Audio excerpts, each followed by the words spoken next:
Welcome to Swan's Japanese Horror Reviews, Episode 8. Today we're tackling Sion Sono's 2002 grotesque masterpiece, Suicide Club.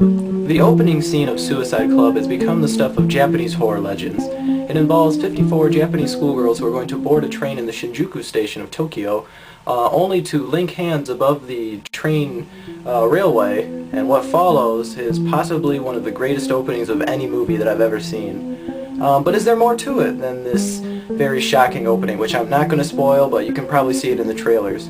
The story takes us from Japanese school children who commit suicide to a mysterious white duffel bag which houses strange contents to teeny bopper pop stars and a strange psychopath who calls himself Genesis, who resides in the bowling alley. So the story is all over the place. There's a lot of different plot points. Not everything adds up in the end, unfortunately. Some of the mysteries do go unsolved. But at its heart, this is partly a Japanese detective story. And the main actor is Ryo Ishibashi, who many will recognize from his lead role in Audition. So he does a great job in that movie. He does a great job in this movie. Those are some of my favorite scenes, are the detective parts where he's trying to unravel the mystery of the Suicide Club, which is linked to a strange internet phenomenon, possibly by someone calling herself the Bat. How does Genesis fit into all this? How does a teeny pop band called Dessert fit into all of this?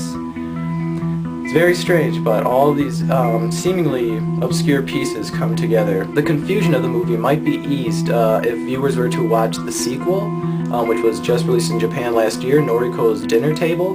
Unfortunately, this movie has not seen a DVD release in America. I heard it has been screening in the summer, so hopefully a publisher will pick it up and bring it over here.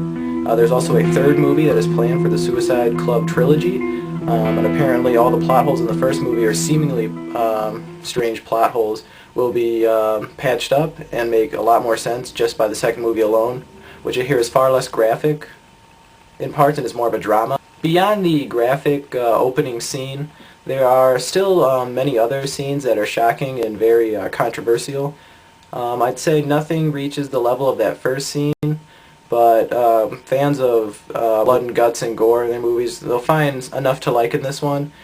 But because the story kind of jumps from blood and guts to like 13-year-old girls dancing and singing on stage, some fans won't really know what to make of it all. Suicide Club's take on a modern Japan presents a lot of real issues that are actually happening. As many of you know, suicide rates are higher in that country than they are in other parts of the world, and the fascination with the media is a big part of this movie, which is part of what we face in the modern world. So I think the director Sono really touches on a lot of aspects of the modern world that hit very close to home for a lot of people. So I think that elevates the fear, because the threat of suicide and the threat of media influence is definitely a real thing. So yeah. The DVD was released by TLA Releases in part of their Danger After Dark collection. It's a very nice presentation. It's the unrated version, so you're getting the whole thing. Unfortunately, it's low on extras. There's a trailer and an image gallery. The trailer actually features scenes that were cut from the final version of the movie, which seems to go with a subplot that had to do with nurses and a security guard. It would have been nice if they just cut the whole thing out of the movie, I think, because it just adds more time to the movie and another plot point that's not really resolved. But yeah, it's a nice DVD, a good presentation, definitely recommend. Fans of Sion Sono's work will also be happy to know that another one of his movies has been released by the same publisher, TLA.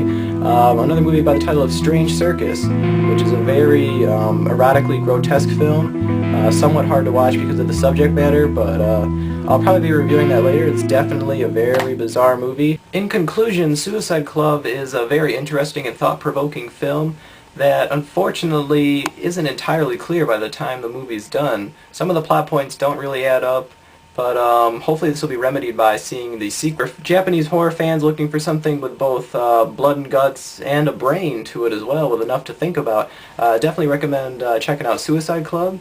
It's a very great film, and one that will leave you thinking. So thanks again for joining us on Swan's Japanese Horror Reviews. I'm Swan, and we'll see you next time. The train for Tokyo will be departing soon. Please stay behind the yellow line. 1, 2, Suicide Club.